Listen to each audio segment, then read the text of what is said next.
The phone buzzed once, then again, a small vibration under the cash counter. Sophia Bennett, 39, tied a satin ribbon, slid a silver box across the glass, and smiled. "Would you like tissue paper?" she asked, voice steady, eyes soft. Her screen lit. It blinked. "Moving to Miami with Melissa. Emptied the joint account. Good luck keeping up." At the corner of her mouth, a muscle twitched. The bell above the door chimed. Card approved. Receipt printed. She tucked it into the bag, lifted it, and wished the customer a lovely afternoon. She lowered her gaze, thumb hovering, then typed 3 words. "Thanks for letting me know." The message sent with a quiet whoosh. She flipped the phone face down, against the counter's edge. Tape hissed off the dispenser. A stack of shipping labels waited in a neat grid beside the register. Rent due on Friday. Payroll on Monday. Spring collection arriving at dawn. The arithmetic lived on sticky notes and in muscle memory. Out front, the window threw a shaft of Chicago light across hanging dresses. Dust glittered in the beam. A bus sighed at the curb.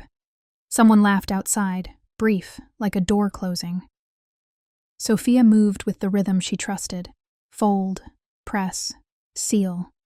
Her breath settled into counts, 4 in, 4 out, like learning to balance. A pen cap clicked between her fingers. She set it down. The name Melissa floated past like a tag on a return rack. The laugh from the office holiday party. The new lipstick shade. The calendar invites that didn't stick. She let each fragment pass without catching. She opened the bottom drawer, squared a folder of invoices, locked it, and pocketed the key. No calls, no explanations, not yet. At 5:58, she flipped the sign. Closed at 6 p.m. swung gently, reflecting light on clean glass. She counted the till, noted the number, wrote it twice, and slid the ledger into place. Lights off, back room first, front last. In the dim, the phone's dark screen held her face like a calm lake. The storm can wait. The record begins. She left the lights off as the boutique door clicked shut behind her. The city exhaled evening heat. Her keys settled like coins in her palm while she drew the gate and set the lock. The storm can wait, she had told herself. Tonight she kept the record.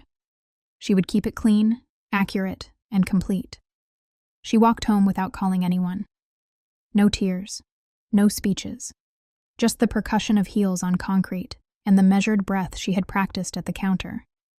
At the kitchen table, she opened her notebook and dated the page. 3 months ago, he started late nights. Same story, different week. Projects that never lined up with pay cycles. Shirts returned with faint bar wrinkles where a dry cleaner had pressed them in a hurry. A new gas receipt from a neighborhood he never mentioned. 2 months ago, his phone turned into a stone. Face down. Always. Banners disabled. A fresh passcode. Calendar invites vanished after he resynced.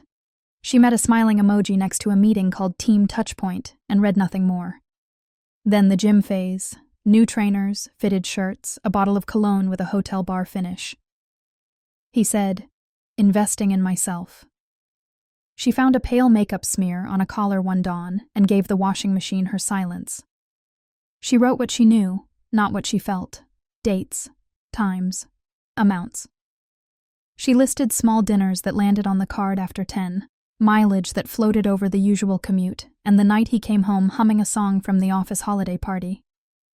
Melissa's name appeared in bullet form. Receptionist, quick laugh, glitter lip. The photo wall at the party, his body leaning 1 degree toward her, not much, just enough for a story to start. Sophia let the page hold that angle. Rent due Friday, payroll Monday, spring shipment in transit with a balance to clear upon arrival. A supply chain is a row of dominoes, she wrote, and one missing piece knocks the rest. She got up, poured water, and returned to the chair. The apartment ran on small sounds, a fridge motor, a pipe settling, a motorcycle fading 2 streets over. No banker tonight. No lawyer tonight. Only order. She drew a line and wrote tomorrow at the margin. Bank, first.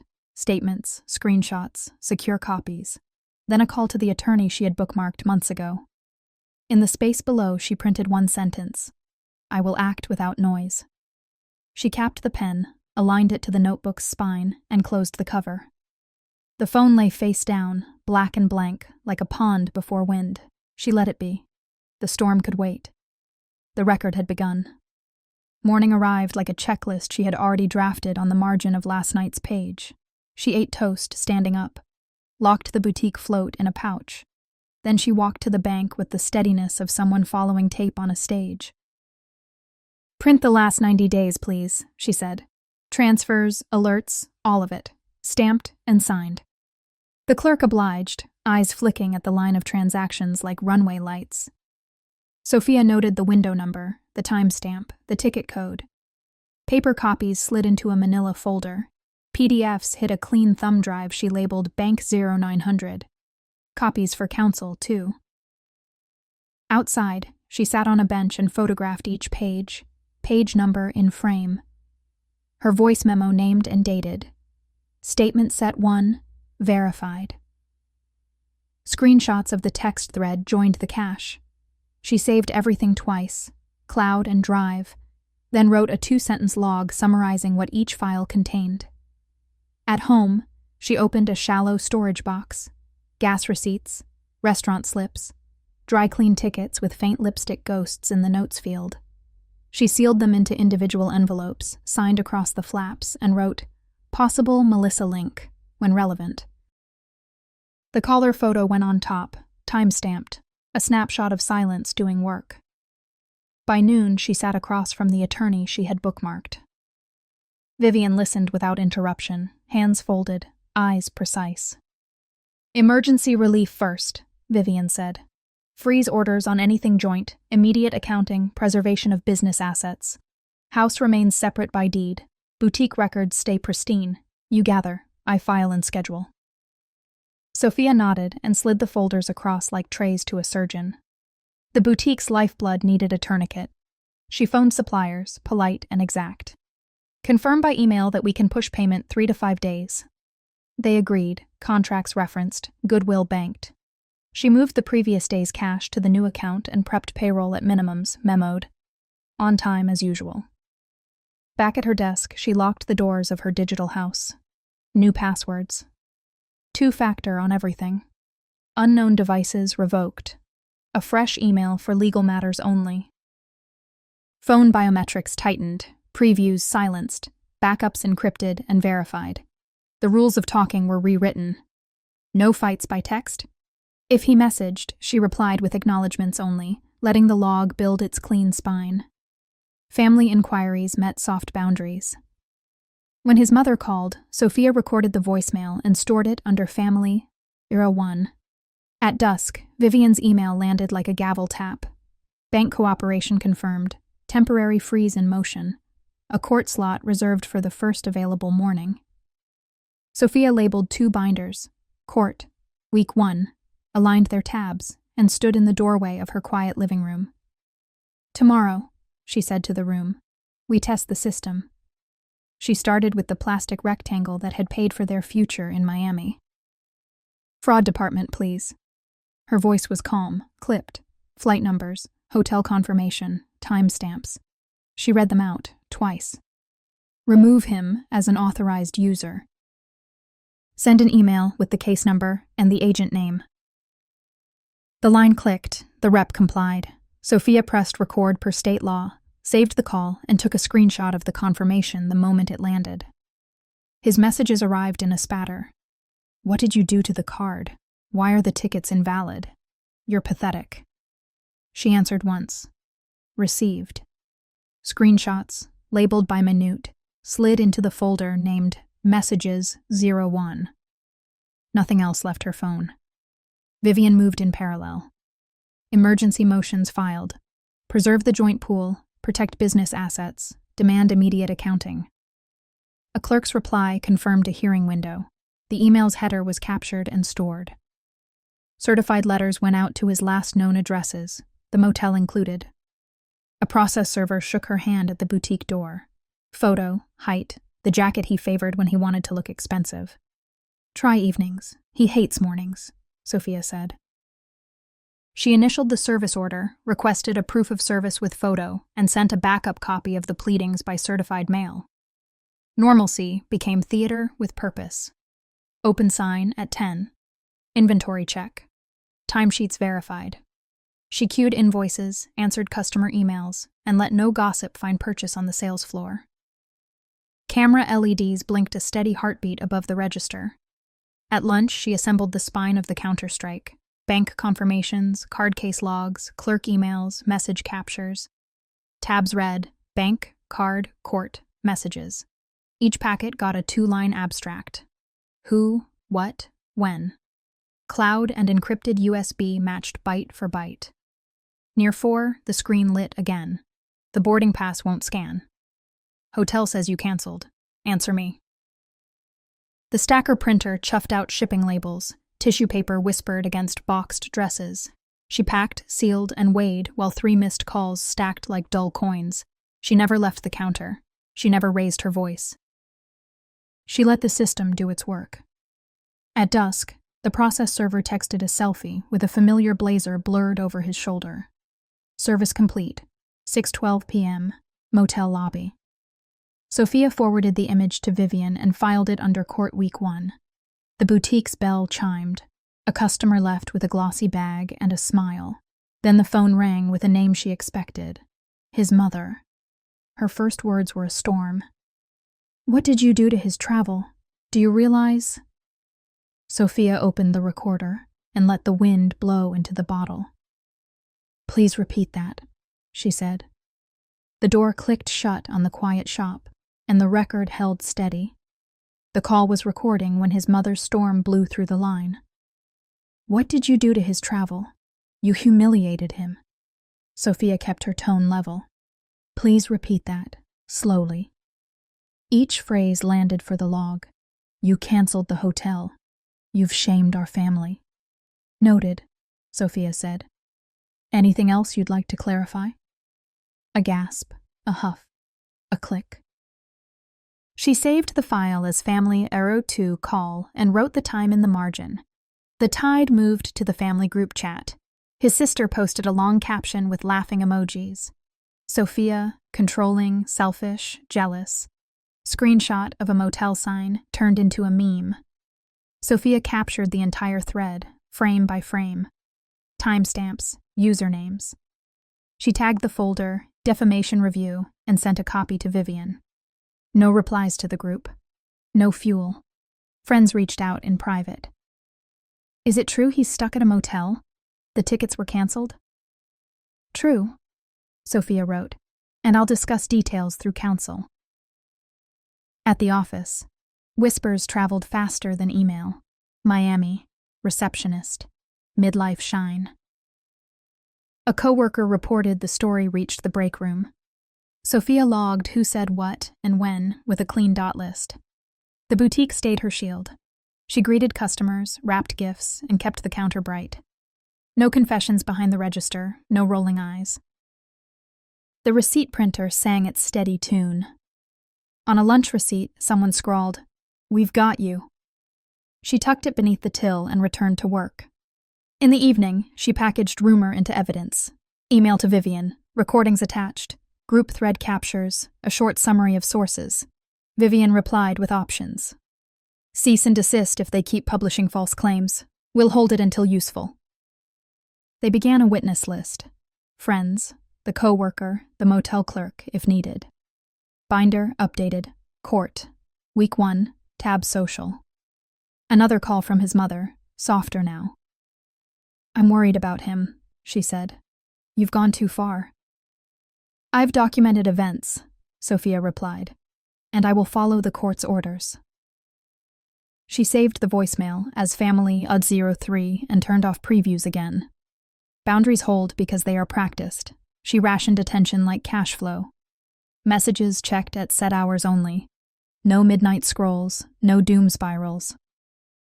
If he texted, she answered with acknowledgments, one line, then archived. The spine of the log grew straighter. Near closing, a ping from the clerk's inbox. Court confirmed an early morning slot. Vivian forwarded the calendar invite with the case number in the subject. Sophia laid out a simple outfit, packed the tabs, and charged her recorder. A final update from the process server dropped in. Second address served, time-stamped photo attached. She closed the binder and exhaled once. "Tomorrow," she told the empty shop. "I speak with documents, not feelings." Morning found her at the courthouse doors, binder under arm, recorder charged. Vivian met her by the benches. "Answer only what's asked," the attorney said, checking the recorder light. Tabs peeked from the binder: bank, card, court, messages, social. They reached the corridor outside Division 3. He arrived with a brisk-suited lawyer and a shine-too-hard jacket. No Melissa. His mother swept past with a cool glance. Vivian exchanged a cold courtesy with opposing counsel and handed over proof of service. Inside, the judge took the bench. "Emergency calendar," she said.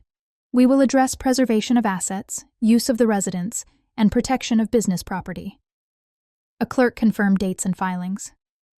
"Keep argument narrow and tethered to evidence." Vivian rose.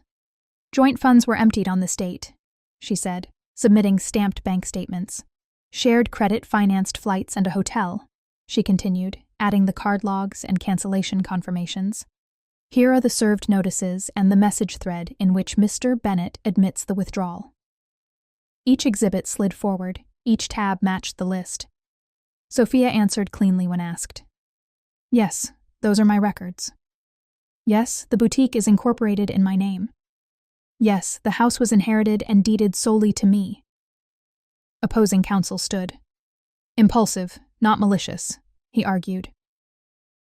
"Furthermore, the boutique expanded during the marriage. My client is entitled to access." The judge turned to documentation. Vivian presented certified articles, tax returns, and separation of accounts. The deed copy showed a notary seal, bright as a coin. Ruling came with measured cadence. "Joint accounts are frozen effective immediately," the judge said. "No extraordinary spending absent court order. Funds withdrawn will be returned within 48 hours or shown retrievable. Exclusive temporary control of the boutique to Mrs. Bennett. No interference or contact with staff or suppliers. Temporary residential use awarded to Mrs. Bennett.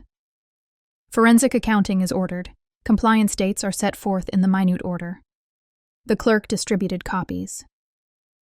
Vivian penciled deadlines in the margin and circled the hearing date for follow-up. He muttered, "You're ruining me," while his mother tugged at his sleeve. Sophia photographed the first page, the seal, and the signature block, then filed them under Court Week 1. Back in the hallway, Vivian spoke low. "I'll send the minute order and bank instructions." Sophia nodded. They traded a brief, professional smile. Her phone buzzed before the elevator doors shut. Boarding fees, hotel penalties. "Where am I supposed to get the money back?" His text read. Another ping from a coworker. Word of the freeze had hit the office. A final note from the process server confirmed delivery to a second address. "The order is down," Vivian said. "Consequences will follow." The orders dropped like shutters after the judge's gavel. The motel front desk demanded a new card. The joint one declined. Airline penalties arrived by email with digital precision. He texted in clumps: questions, blame, insults. Sophia forwarded each thread to Vivian and answered once. Received. At his office, HR called him into a glass room. Whispers quieted when the door shut. Compliance asked about Miami, about a subordinate, about expenses charged as client entertainment. His promotion went into the freezer. His corporate card lost its breath.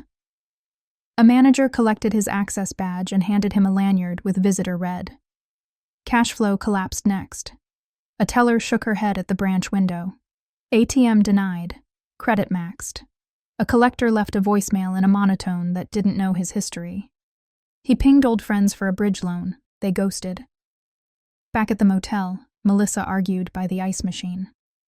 "This isn't what you promised." She posted a vague rectangle about toxic hustle, then blocked his number.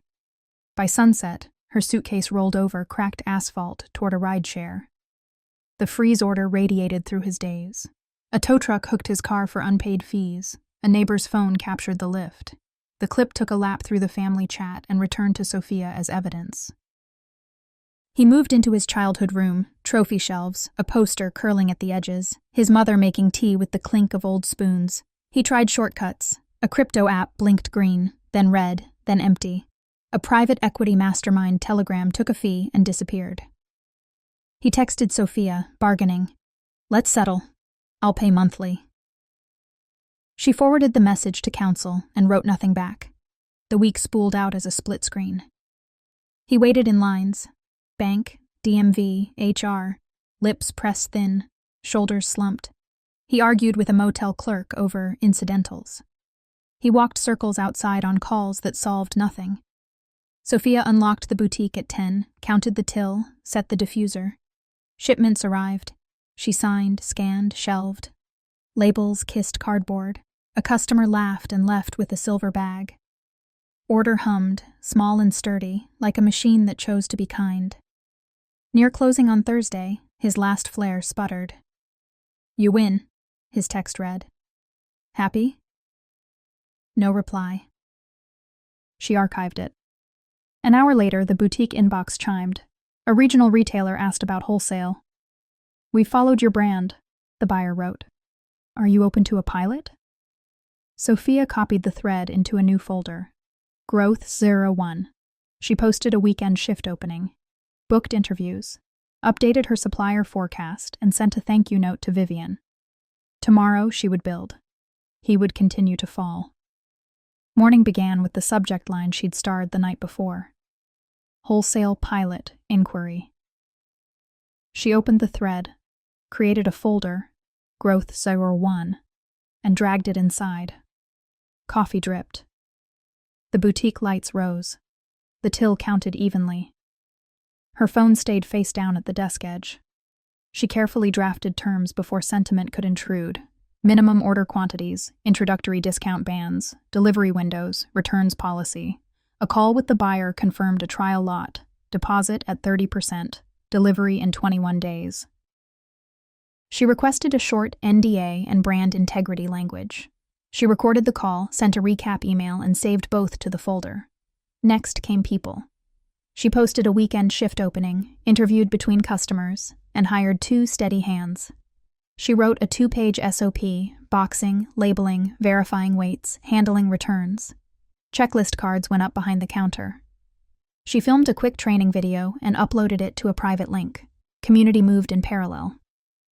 A local paper wanted a piece on women, small business, and financial discipline.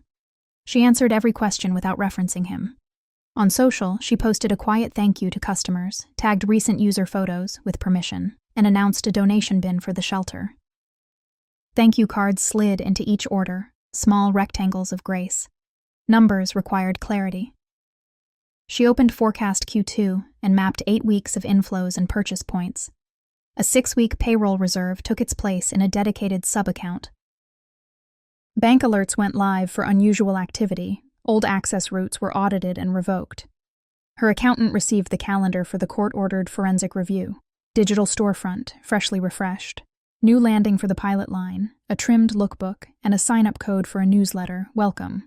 A backup payment gateway connected successfully.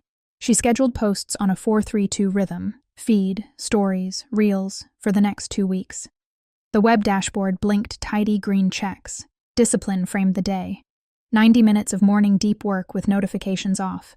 A 20-minute walk after closing, streetlights punctuating the sidewalk. Legal messages answered only inside designated windows. She wrote the reminder on a sticky note. Build first, explain later. In the evening, the clerk's email arrived. The next hearing date was fixed. Supplemental reconciled statements were requested. Vivian forwarded a preliminary witness list, the mutual friend, the motel clerk, and 1 coworker willing to sign. Templates for affidavits sat in her inbox beside a checklist for exhibits. Sophia opened a new binder labeled Court, Week 2, and added tabs for forensic, witnesses, and pilot. A second ping followed. The buyer's deposit receipt cleared. She printed the confirmation and filed it next to tomorrow's exhibits. 2 deliveries, she said into the quiet. 1 for justice, 1 for the future. She arrived early for week 2 with a new binder. Forensic, witnesses, pilot. Vivian paged through signed affidavits, checking staples and seals. The mutual friend sat beside the motel clerk. A coworker hovered in the back row. The clerk called their case number. The forensic accountant took the stand first, 90 days on a ledger. Joint deposits on the left, withdrawals in a descending ladder. Arrows traced money to flights, hotel holds, and penalties after cancellation. A second chart separated the boutique, independent account, supplier invoices, tax returns. Funds removed were not for household support, he concluded. Pattern reflects premeditation, not emergency. The mutual friend followed. He remembered the bar booth, the brag. Miami soon, easier to empty it now. The motel clerk confirmed the declined card and the argument at the counter. The coworker recounted HR's talk about boundaries with Melissa and the halted promotion. Each affidavit matched the story. Signatures met the page like anchors. Opposing counsel tried a softer frame. Impulsive behavior during a personal crisis, he offered. Unfreeze a portion so my client can stabilize. Vivian lifted stamped statements and bank letters. She asked the accountant to identify original marks. He did. Then counsel tugged at the boutique. Growth during marriage means community property. Vivian produced articles of incorporation, notarized deed, segregated ledgers, and vendor statements. Yet the judge paged, nodded once, and closed the file. Sophia testified last. She described her evidence discipline, photos, logs, recordings, 2 location backups. She stated that she avoided arguments by text and replied with acknowledgments only. She confirmed the boutique's steady operation and that no assistance from him was necessary. Her voice stayed level. Her eyes never left the bench. The ruling came in measured clauses. Joint accounts remain frozen. Funds withdrawn for Miami will be returned within 48 hours, or the court will compel. Exclusive temporary control of the boutique remains with Sophia. No contact with staff, vendors, or systems. All post-separation debts stay with the debtor. Communications will flow through counsel only. Forensic review will conclude by the set date. In the hallway, the clerk handed certified copies. Vivian emailed banks and card issuers with instructions attached. A wire receipt arrived before they reached the elevator. Vendors received an all-clear notice. The boutique's policy page added a short statement about legal compliance. Sophia sent a calming memo to her team. By nightfall, his messages thinned to fragments and then stopped. The family chat went quiet. The buyer confirmed the pilot's schedule and posted the deposit to paid. The local paper ran a small follow-up about the boutique's growth. After the ruling, life chose order, and she chose forward. Morning settled on the boutique like a soft switch. Sophia turned the key, raised the lights, and checked the till. An email from the bank confirmed the return had cleared into the account. Breath in 4, out 4. The doorbell answered with a single bright chime. She moved the funds to payroll and reserve. Forecast Q2 grew a new buffer column, 6 steady weeks. Her accountant sent the end summary from the forensic review. She signed and filed it. A printed note, no contact, through counsel only, sat clipped inside the binder's front pocket. The pilot advanced. She received fabric, packed the trial order, photographed invoices and waybills. The buyer posted a display photo and tagged the brand. Weekend sales ticked upward. The dashboard graph set a clean green notch. She labeled the folder Growth '02 and marked the date.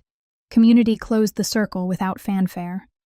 A short follow-up ran in the local paper with a photo of the lit storefront. A regular left a card that read, "Proud of you." The shelter donation bin filled faster this time. Receipts slid into the social tab. From the other side, only procedure. His counsel requested a private conversation. Vivian replied with the standard form, communications through attorneys only. Family chat traffic flatlined. Sophia scheduled a cleanup to remove threads from her phone's home screen, while the archive kept its quiet spine.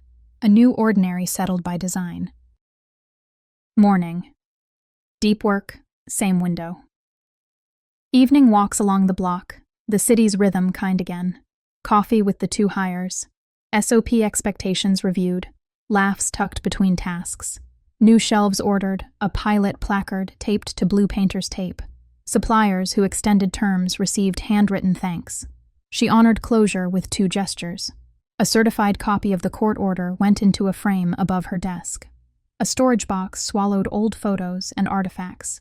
Its label read, "Archive, do not open." Her phone's alerts softened, previews stayed off. Late sun turned the glass into a soft mirror. She flipped the sign, closed rotated, warm lights lingering behind the pane. For a breath she stood, eyes on the tidy conveyor of her making. Then the voice in her head, clear as a bell. They thought they were writing her ending. It was only the opening page of a life arranged by choice. She walked away lightly, leaving the window bright like a promise.